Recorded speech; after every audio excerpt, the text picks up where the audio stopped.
Wesh la famille, j'espère que vous allez bien. On se capte les gars pour une nouvelle vidéo. Alors aujourd'hui les gars, on va parler de pas mal de trucs. Vous allez voir, ça va être intéressant. Avant toute chose, je vous laisse me lâcher le petit like. Si vous n'êtes toujours pas abonné, abonnez-vous. On parle de tout, on parle d'actualité, de buzz, de clash, on parle vraiment de tout. N'hésitez pas à vous abonner, ça m'aide énormément. Sans plus tarder les gars, on va passer à la vidéo et j'espère que ça va vous faire plaisir.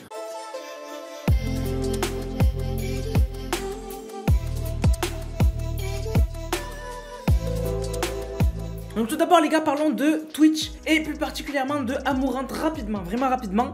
Comme vous le savez, elle était connue et elle faisait beaucoup de stats sur Twitch parce que elle faisait souvent des lives dans une piscine en bikini. Et en fait du coup récemment elle a eu plein de problèmes avec son mari, j'en avais déjà parlé. Et finalement ces temps-ci elle a arrêté pratiquement, elle continue d'en faire, mais beaucoup moins.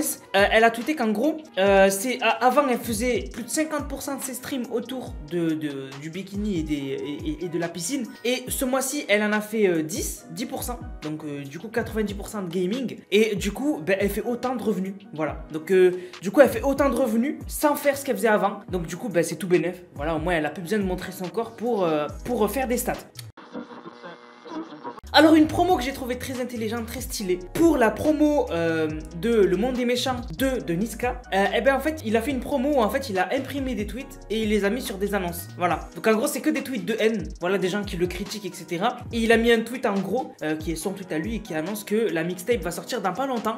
Donc voilà, donc en gros je trouve que c'est très bien, ça va attirer les gens. Et du coup les gens vont être curieux, ils vont lire et du coup ils vont voir qu'il va sortir une mixtape dans pas longtemps.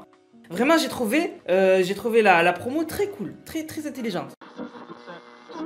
Alors, vous le savez, récemment, on a eu un scandale autour des crypto-monnaies, autour de FTX. Voilà, je vous invite à vous renseigner sur Internet, enfin, surtout sur YouTube. Et bref, et en gros, du coup, des mecs qui avaient énormément d'argent autour des cryptos, etc. Ils ont perdu beaucoup parce que FTX, ça a fait qu'il y a eu une réticence autour des crypto-monnaies. Et du coup, en fait, c'est que aussi, on a eu même le Bitcoin qui a été touché, etc., qui fait que baisser. Et beaucoup de crypto-monnaies ont baissé. Et bref, du coup, à cause de FTX, il y a eu une perte de 200 milliards de dollars en 3 semaines et de 2000 milliards en un an. Voilà. Donc les crypto-monnaies se portent mal. Après bon, c'est le quotidien des mecs de crypto. Mais bon, du coup, pour revenir au sujet, en fait, des mecs qui étaient super riches avec les cryptos ont perdu énormément d'argent. Et donc du coup, en fait, vous allez me dire, ça touche que le monde de la crypto et tout, mais ça touche aussi les boîtes de nuit. Et plus particulièrement Miami. À Miami, en fait, il y avait beaucoup de gros clients autour qui en fait étaient millionnaires à cause grâce à la crypto-monnaie. Et en fait, comme ils ont perdu énormément d'argent, les boîtes de nuit de Miami le ressentent. C'est-à-dire qu'il y avait des mecs qui venaient,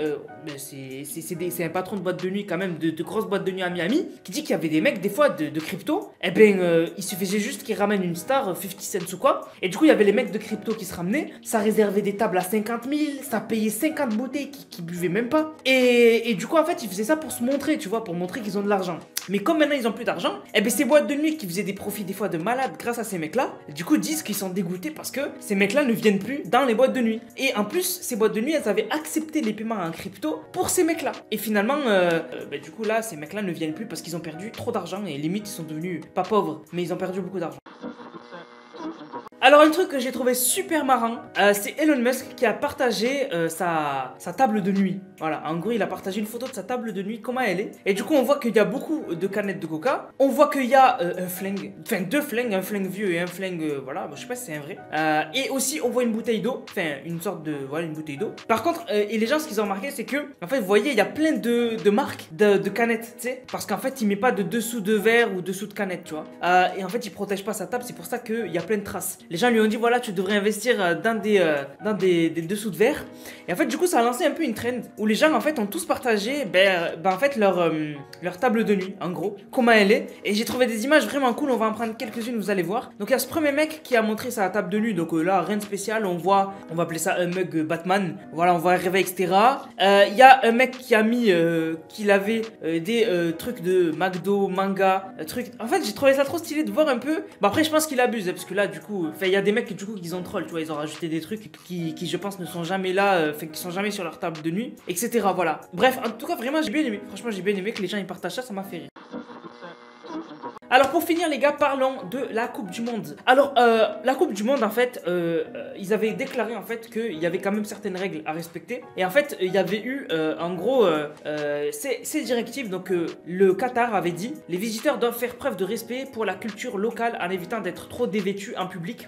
il est généralement recommandé aux hommes et aux femmes de s'assurer que leurs épaules et leurs genoux sont couverts parce que le Qatar et les Émirats en gros c'est des pays musulmans et donc du coup en fait ils demandent quand même de respecter la culture locale qui est quand même la pudeur, etc. Et du coup en fait il y a Miss Croatie qui en a rien à foutre. Miss Croatie qui était là pour les matchs de la Croatie et du coup en fait c'est une ancienne Miss si je dis pas de bêtises et du coup en fait elle a mis vraiment des tenues bon moi ça me dérange pas mais voilà elle a mis des tenues qui ont été jugées choquantes, etc.